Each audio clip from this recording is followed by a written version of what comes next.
Salut à tous, après avoir sorti ma première vidéo sur la chaîne concernant un 11 idéal pour le Paris Saint-Germain, je remets ça aujourd'hui avec une compo idyllique qu'on pourrait voir cette saison au Paris Saint-Germain, avec quelques idées de recrues évidemment. Allez, c'est parti. Lors de ma première vidéo sur la chaîne, qui concernait mon 11 parfait, j'avais mis un 4-3-3 avec un faux numéro 9, ça reste ma composition favorite que j'aimerais avoir, mais ça reste un souhait. C'est pas hyper réaliste au vu du coach et des joueurs présents dans l'effectif du Paris Saint-Germain.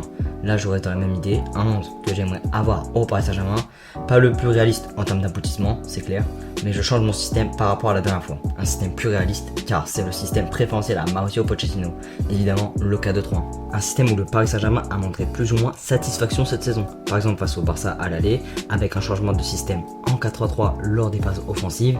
Il y a aussi le Bayern à l'aller, où le PSG avait montré un certain pragmatisme et une certaine solidarité défensive et surtout de l'efficacité devant le but. Un dispositif très utilisé lors de la deuxième partie de saison, soit un système intronisé via Mauricio Pochettino, et c'est un système qu'on pourrait voir la saison prochaine. On va pas trop épiloguer au poste de gardien de but, ça sera Keylor Navas. Je l'ai expliqué dans ma première vidéo, Navas doit pour le moment rester titulaire et jouer une concurrence saine avec Gianluigi Donnarumma. Pareil pour le latéral droit, ça sera évidemment, incontestablement Achraf Hakimi. Pour le poste de latéral gauche, évidemment, c'est différent. Bakker est parti, Kurzawa n'a jamais montré de constance au niveau de la satisfaction. Diallo est bon à ce poste, mais c'est pas son poste préférentiel. Et puis évidemment, l'homme providentiel au grand match, Juan Bernat, qui est un très bon latéral offensif, technique, combatif et surtout décisif dans les grands rendez-vous. Mais malheureusement, Juan Bernat revient d'une blessure longue et hyper dure, soit la rupture des ligaments croisés. Il n'a pas joué de la saison, donc pour la fin, j'ai quelques réticences par rapport à lui. Pour ce poste dont le PSG a absolument besoin de renforcer, je recrute évidemment un latéral gauche qui va apporter de la confiance à Juan Bernat, un latéral gauche qui était déjà allé au Paris Saint-Germain la saison dernière. Il s'agit de bel et bien évidemment Nicolas Tagliafico, latéral gauche offensif argentin de l'Ajax Amsterdam, âgé de 28 ans, qui connaît une belle expérience en LDC, qui a un contrat qui se termine en 2023. Il a une valeur intéressante de 22 millions d'euros. Pour ceux qui connaissent pas vraiment le joueur, c'est un latéral gauche offensif, à peu près comme les autres, mais ce qui dégage de bien par rapport aux autres latéraux, c'est qu'il sait particulièrement bien défendre. Il n'hésite pas à aller au contact, il sait anticiper et couper des passes de l'équipe adverse. Bon, comme tout latéral offensif qui se respecte. Il sait centrer, il sait lancer des joueurs dans la profondeur, il est capable d'être décisif en marquant des buts et adressant des centres de qualité. Seul réel bémol pour ce joueur, c'est son manque de discipline dans le jeu, dans le sens où je le trouve parfois pas assez habile dans sa manière de conserver la balle et trop agressif sur certains de ses contacts physiques. Après, c'est le latéral que je pense qu'il faudrait recruter quand même. En termes de rapport qualité-prix, tu trouveras pas mieux je pense, mis à part Alexandro de la Juventus, qui régresse certes, mais que Paris pourrait relancer. La Juventus n'est pas certaine de garder le joueur, donc affaire à suivre. Tagliafico est argentin, international argentin, hispanophone, donc pour l'intégration au sein du vestiaire, c'est top. L'intégration c'est un paramètre important pour moi et que certains oublient de noter. Pour la charnière centrale, je vais pas trop m'attarder là-dessus, je garde évidemment et indiscutablement Marquinhos en charnière centrale. Véritable patron sur le plan mental, très bon défenseur et très décisif dans les grands moments. Et puis on fera jouer la concurrence saine entre Kimpembe et Sergio Ramos. Passons au milieu de terrain, deux milieux placés assez bas, donc double pivot. Je vois évidemment un milieu Wijnaldum Verratti. Wijnaldum, on connaît évidemment ses qualités, joueur ayant un gros volume de jeu, une capacité à être dans un rôle de 10, qui va au contact, qui récupère des ballons. D'un côté, on aura un Marco Verratti plus occupé pour l'organisation du jeu, pour animer le jeu parisien, par ses passes exceptionnelles, distribuer long et court, gagner des fautes intelligentes et contribuer défensivement par sa bonne qualité de tacle et de relance balle au pied. Vu que je trouve Rafinha peu tranchant et indécis dans ses prises de décision offensives, malgré que ça soit un super joueur de ballon, qui apporte de l'animation dans l'entrejeu, qui a une belle intelligence de jeu, mais dans l'efficacité et dans les prises de décision, par exemple pour tirer au but, c'est vraiment pas ça. Je vendrai Rafinha et prendrai un milieu plus offensif, plus polyvalent, plus expérimenté, je parle évidemment de James Rodriguez. Alors certes il a 30 ans, n'est pas à son prime, mais ce genre serait idéal pour la rotation.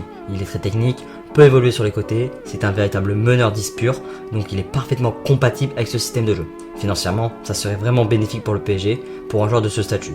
On parle plus de 20 millions d'euros en termes d'estimation, mais lui reste à un an de contrat avec Everton et la tendance actuelle est plus vers un départ. Cet achat serait vraiment dans l'optique pour remplacer Rafinha, qui serait dans le viseur de plusieurs clubs en Italie et en Première Ligue. Une recrue aussi pour remplacer Pablo Sarabia, qui est je trouve mal utilisé par Mauricio Pochettino et par le passé par Thomas Tuchel.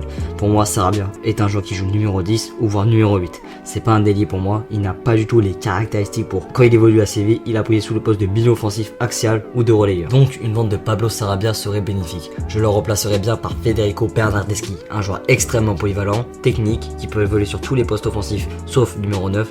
C'est un joueur d'expérience et taillé pour être un joueur de rotation dans une grande équipe. Il a un contrat jusqu'en 2022 avec la Juventus, 15 millions d'euros, donc une valeur intéressante. Cependant, il manque cruellement d'efficacité, mais je le recruterai dans l'optique pour bien seconder Angel Di Maria sur le côté droit. Et puis c'est un joueur qui compense ce manque par son altruisme et sa combativité sur le terrain. En numéro 9, ça reste pour le moment un choix un peu par défaut, mais ça sera Mauro Icardi.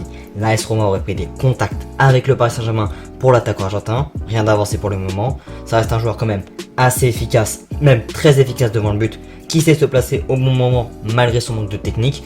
Mais si Neymar, Mbappé et Di Maria jouent pour lui, on peut retrouver un grand Icardi de l'Inter.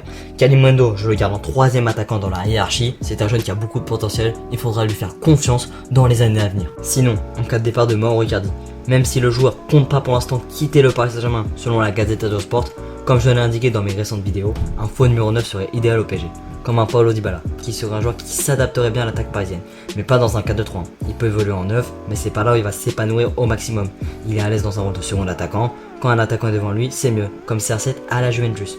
Pour Dybala, je le verrai bien dans un 4-3-3, dans une position de faux 9, ou dans un rôle de numéro 10, mais dans un 4-2-3-1, avec un Neymar sur le côté gauche et un Mbappé en 9. Niveau financier, on reste toujours dans la bonne affaire. Il a un contrat jusqu'en 2022 avec la Juventus, son avenir assurant est incertain pour le moment.